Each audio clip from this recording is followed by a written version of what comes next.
Siklus 3 subproses dari financial management for IT service, accounting, budgeting, dan charging, itu bisa kita lakukan atau gunakan nanti untuk service valuation, untuk menilai layanan ini mahal atau tidak, worth it atau tidak, berkontribusi ke bisnis atau tidak, dan seterusnya. Analisis untuk investasi. Oh, banyak mengembangkan aplikasi, return-nya ada nggak sih? Benefit yang didapatnya ada nggak sih? Dan sebagainya. Mungkin bahkan sampai dihitung ROI, return on investment IT berapa kali, berapa persen, berapa lama, dan sebagainya. Juga compliance untuk beberapa organisasi memang disyaratkan untuk mencatat dengan tertib, gitu ya.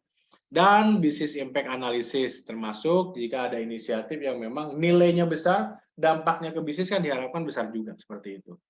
Nah, jadi itu siklus dari financial management for IT services yang melibatkan 3 subproses, yaitu accounting, budgeting, dan charging. Tapi kita harus ingat bahwa apa yang kita lakukan di dalam proses pencatatan, penganggaran, dan charging itu tergantung terhadap dari aspek-aspek yang tertuang di atas sini nih. Ada regulator enggak yang mensyaratkan kita melakukan itu, gitu ya? Misalkan harus charging nih, gitu. Atau harus mengelompokkan, misalkan kalau kita implementasi ISO 20.000 ya, itu juga dari standar ya, itu mensyaratkan kita mengelompokkan biaya berdasarkan layanan, gitu. Atau di perusahaan sendiri memang mewajibkan kita melakukan pencatatan, melakukan penganggaran, dan melakukan charging. Kemudian juga dipengaruhi oleh service management proses, insiden, problem, dan sebagainya. Kontrak-kontrak yang kita pegang, terutama service provider yang melayani customer secara komersil ya, itu juga harus memastikan kontraknya dan lain-lain. Dan ada knowledge management system, yaitu ini semestanya ITSM sebetulnya. Jadi kalau di dalam ITAL itu service knowledge management system itu adalah semua aspek yang ada di ITSM itu adalah bagian dari service knowledge management system. Nah, aspek-aspek tersebut harus kita bedah, mana saja mensyaratkan kita melakukan pencatatan atau accounting, kemudian mana juga yang mensyaratkan kita untuk melakukan budgeting, dan juga charging, seperti itu. Nah, itu penjelasan dari financial management for IT services. Nah, kalau kita bicara mengenai budgeting sendiri, secara umum dibagi, sebenarnya klasifikasinya banyak. Nah, salah satu klasifikasi budget itu berdasarkan CAPEX atau OPEX. Mudahnya kalau CAPEX itu di pemerintahan disebut belanja modal ya, investasi. Nilainya biasanya ada aturan tertentu, tapi tidak bisa dibebankan ke dalam tahun yang sama. Misalkan saya beli aplikasi 5 miliar. Tidak 5 miliarnya dibebankan di tahun itu, tapi dibebankan ke 5 tahun, misalkan depresiasinya 5 tahun. Jadi setahun cuma kena 1 miliar. Jadi yang dicatat adalah pengeluaran kita setahun 1 miliar untuk IT. Kalau OPEX itu untuk operasional, biasanya biaya bulanan, biaya harian, bahkan mingguan, atau tahunan tapi di tahun yang sama, tidak multi-year atau dibawa ke tahun depannya. Nah, jenis-jenis budgeting teman-teman banyak sekali ya. Ini istilah aja, sebagai knowledge aja, gitu ya. Yang pertama itu ada yang disebut sebagai incremental budgeting. Jadi budgetnya itu tumbuh, bertambah sesuai dengan increment-nya berapa, menggunakan nilai atau menggunakan persentase. Misalkan 20% gitu ya, dari tahun ke tahun, atau 5%, setiap tahun naiknya, seperti itu incremental. Zero based budgeting itu dianggap gitu ya, bahwa IT itu atau unit manapun sebenarnya sama ya, ini berlaku umum.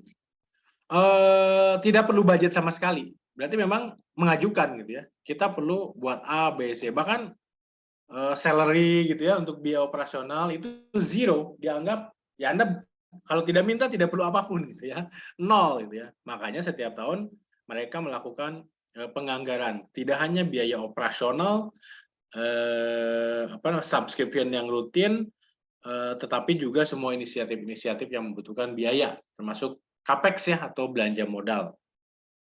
Kemudian disebut base budgeting gitu ya, yang ketiga. Base budgeting itu adalah kita dikasih modal. Biasanya modal ini adalah biaya-biaya operasional.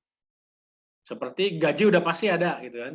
Jadi misalkan ada dari 10 miliar tahun kemarin, sebenarnya berapa yang mandatori dan kita jadikan sebagai base atau dasar, misalkan 2 miliar, oke?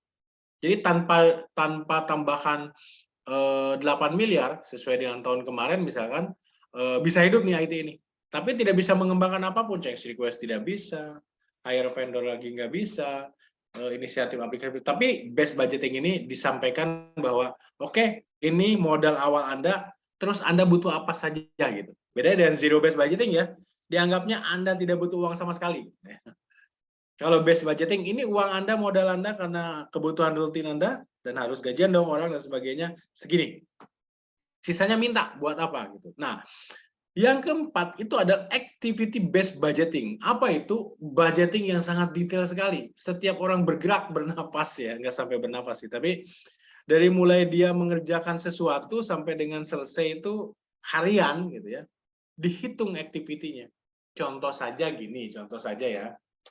Gaji orang misalkan 800.000 sebulan, enggak ada ya, 8 juta lah. Gaji orang 8 juta gitu ya. Sebetulnya dihabiskan sehari-hari itu apa gitu ya. Berarti kan kalau 8 juta sebulan tinggal dibagi 20, berarti berapa? 8 dibagi 2, berarti sekitar 40.000 ya. 400.000 sehari ya. Iya, 400.000 sehari. Kalau kita bicara 400.000 sehari, jam kerja 8, berarti kan 50.000 1 jam. Artinya, kalau saya seorang service desk, dari mulai datang, pagi, sampai dengan sore, saya dihitung bekerja berapa? Berarti 400.000. Nah, nanti, oh dia ngerjakan apa lagi, ngerjakan apa lagi, ngerjakan apa lagi, dan sebagainya. Betul-betul activity per activity dihitung, kemudian dijumlahkan. Oh, jadi untuk pekerjaan service desk itu satu orangnya itu berharga, gitu ya, atau bernilai 2 juta sebulan. Kita butuh 3 shift, berarti 2 kali 3 ya 6 juta, gitu ya. Nah, gitu. Jadi activity based budget ini sangat detail sekali.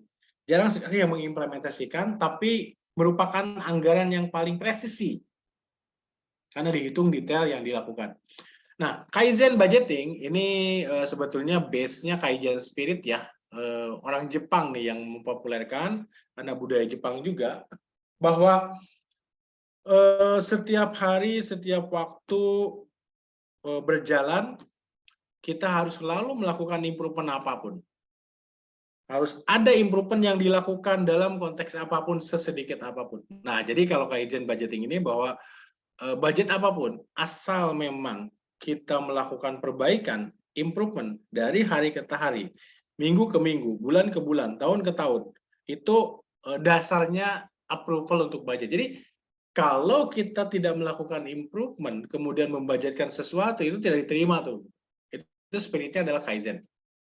Jadi harus selalu ada improvement. Jadi budget itu harus di linkage dengan improvement apa nih yang kita lakukan dengan anggaran ini, seperti itu. Sehingga setiap hari dipaksa kita harus melakukan improvement. Ini pendekatan cara membuat budgeting. Ujung-ujungnya ya budget, di tanda tangan, dikeluarkan uangnya kalau dibutuhkan sebagainya.